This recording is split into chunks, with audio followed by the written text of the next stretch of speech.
Em 2005 eu já fazia palestras aí pelo Brasil inteiro e tinha uma coisa que me incomodava. Eu ia fazer a palestra era muito legal, né? O pessoal curtia, aplaudia, aquela coisa toda. E eu olhava aquilo e falava, cara, legal, é ótimo fazer, mas no final eu falei para 200, 300, sei lá, 1000 pessoas, né? Como é que eu faço para ampliar esse volume de gente? Porque tem gente que nunca vai me ver falando na vida. Como é que eu podia fazer para chegar até essas pessoas? Estou falando de 2005, né? Aí conversando com um amigo meu na hora do almoço, ele vira pra mim e falou, pô, cara, vai na rádio. Por que você não vai pra rádio? Eu, puta, rádio, nunca pensei em rádio. Até porque minhas palestras são super visuais, né? Eu trabalho com 1000 ilustrações e tudo mais, e de repente vê aquela história da rádio. Eu falei, pô, cara, só pode ser uma coisa. Aí ele pega e liga na mesma hora para a diretora da Rádio Mundial de São Paulo. Olha, eu tô com um amigo aqui, ele quer, manda ele vir aqui para conversar. Eu peguei e marquei, sem compromisso nenhum, uma conversa com ela numa terça-feira. Chego lá na conversa, levo meu livro, eu sento com ela, falo, olha aqui, eu sou o Luciano Pires, tá? Escrevi esse livro, eu tenho a ideia de fazer um programa, etc e tal, quero saber como é que faz. Ela vira pra mim e diz o seguinte, olha aqui é o seguinte, se você pagar R$ 2.500, você tem 4 programas mensais, um por semana, com 25 minutos de duração, que você pode usar à vontade, e, se você trouxer anunciante é com você, você faz o que você quiser, tá tranquilo. Nós temos um horário liberado sexta-feira, começa sexta-feira agora, é pegar ou largar. E era uma terça-feira, ela me propunha que eu começasse na sexta-feira a fazer um programa de rádio ao vivo, coisa que eu jamais tinha feito na minha vida. Eu olhei aquilo e falei, como assim, cara? Sexta-feira agora, num horário maravilhoso, se eu não me engano era 7h30 da noite, cara, em São Paulo, 7h30 da noite numa sexta-feira, tá todo mundo no carro ouvindo rádio, cara, é um horário excelente, né? E ela vira pra mim, e aí, vai querer ou não? E eu, como adoro essas bagunças, né, falei, bom, eu quero. E fechei com ela o contrato na hora e voltei para minha casa com a missão de preparar um programa de rádio para ir ao ar na sexta-feira, cara. E chego em casa e falei, como é que faz esse negócio, cara? Como é que você faz um programa de rádio? Eu tenho a menor ideia. E aí eu me lembro perfeitamente. Eu sentei e preparei uma palestra de 25 minutos. Palestra. Meu laptop, a palestra montada aqui, tudo 25 minutos. Considerando que as pessoas não iam ver o que estava na tela. Aquilo que estava na tela era a minha guia, né? E fui lá para a rádio e no dia certo, na hora certa, de repente, entra no ar e eu com o computador na minha frente, o laptop, fiz uma palestra para o microfone, né? Do mesmo jeito que eu faria se eu tivesse ao vivo, evidentemente, só que sentado, parado, né? Eu não teria os recursos que eu tinha visuais, mas ali eu fiz uma palestra e foi uma coisa interessante porque tinha que entrar música, aquela coisa toda a concepção do que viria a ser o programa Café Brasil lá na frente, nasceu naquele dia. Era o dia 13 de maio de 2005, uma sexta-feira 13, onde eu entro no ar do nada, que nem um maluco lá, e, bom, eu vou curtar essa história, né? Eu continuo até hoje na rádio, ou seja, 2017, há 12 anos esse programa está lá toda sexta-feira no ar, e em 2006... começa a me incomodar uma outra coisa, que é um conceito que eu tenho há muito tempo, que nasceu de quando eu era cartunista, quando eu trabalhava com cartoon, que eu fazia um cartoon, perdi um tempo gigantesco de fazendo um cartoon, mandava o cartoon pro jornal, o jornal publicava o cartoon e acabou. E você olhava aquilo e fala, cara, foi publicado hoje, amanhã não vale mais nada, aquele baita esforço que eu fiz, acabou. Será que não acontece mais nada com isso? O que eu faço para esse cartoon ganhar vida? E esse conceito ficou na minha cabeça.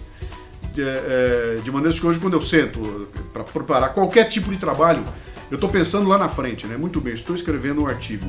Que outros usos eu vou dar para esse artigo? Que outra forma eu vou fazer com que esse trabalho que eu estou tendo agora, ele ganhe frutos, né? E ali eu estava pensando naquilo, falei, cara, baita esforço, faço o programa vai no ar na sexta-feira e puf, acabou. Quem quiser ouvir depois não pode, porque o programa já acabou, e eu pensando naquilo, descubro de repente, do nada, que existe um treco chamado podcast. E olhei para aquilo, ver como é que era, fui conhecer uma empresa chamada PodBR, que na época ela fazia o trabalho de produção de podcast e colocar o podcast no ar, numa época em que ninguém sabia o que era podcast. E em setembro de 2006 eu fecho o contrato com eles, onde eu levaria o meu arquivo, que eu botei no ar na rádio, o programa de rádio, e eles subiriam aquilo como um podcast para o ar, né? E em setembro de 2006, nasce então o podcast Café Brasil, que era exatamente o programa que eu fazia na rádio, que ia ao ar como podcast.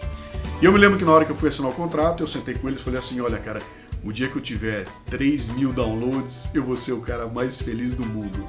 Bom, no primeiro ano nós tivemos 407 mil downloads, O ano passado o programa teve 8 milhões de downloads.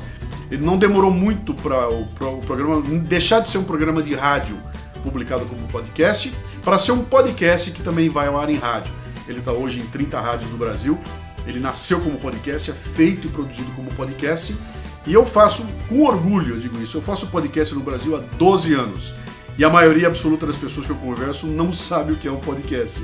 Ou seja, é um negócio tão maluco, ele tem tanto potencial de crescimento, que o dia que esse negócio explodir, eu já sou o veterano dos veteranos fazendo podcast. Mas ele trouxe para mim uma consciência brutal. Quer dizer, quando todo mundo grita aí que, pô, agora todo mundo produz. Cara, eu estou produzindo há 12 anos. Eu sento aqui no meu estúdio, escrevo o meu texto, produzo o meu programa, ponho no ar, não tenho ninguém para prestar conta, ninguém para encher o saco.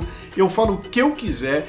Aliás, depois eu flexibilizei o tempo, quer dizer, eu não tenho que falar em 25 minutos, eu falo o tempo que eu quiser sobre o assunto que eu quiser, do jeito que eu quiser, sem prestar conta para ninguém. Subo aquele negócio no meu sistema, eu não estou debaixo de nenhuma editoria, eu não tenho que prestar conta para nenhum diretor artístico de lugar nenhum. Eu tenho a independência sonhada por qualquer produtor de conteúdo, fazendo um programa que teve 8 milhões de downloads no ano passado e que esse ano aqui, de 2017, pretende chegar a 10 milhões de downloads, né? E o que significa isso, né? Significa que você, como indivíduo hoje em dia, com a tecnologia do jeito que está na mão aí, pode fazer qualquer coisa desse tipo. A gente vê tanta história acontecendo com esses youtubers malucos aí, com milhões de seguidores, falando, gritando, etc e tal. Será que dá para fazer isso com um negócio, entre aspas, mais sério, com um negócio que tem a pretensão de falar de filosofia, de falar de trabalho, do dia a dia, que não seja aquela... Eu não vou falar de banalidades. Então é possível você, como um produtor independente hoje em dia, se aventurar a fazer e a ter um canal de comunicação que seja só seu e que a partir dele você possa construir uma audiência proprietária, né? Qual é o segredo? Começa, cara. O segredo é começar, como eu fiz lá atrás. Eu comecei fazendo um programa de rádio sem ter a menor ideia de como é que fazia. Entrei fazendo como se fosse uma palestra. Quando eu escuto o programa hoje, eu tenho vergonha daquele negócio que foi pro ar. Mas graças àquela coisa vergonhosa, eu cheguei no modelo que está hoje aqui.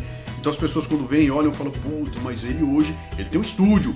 Pô, mas ele já tem bastante ouvinte. Cara, nada disso que eu tenho hoje aqui começou do nada. Eu não cheguei aqui e falei, construa o estúdio. Não, foi tudo 10 anos. Demorou tempo, mas o mais importante foi dar aquele primeiro passo, sabe? Foi começar meia boca. Então, o moral da história.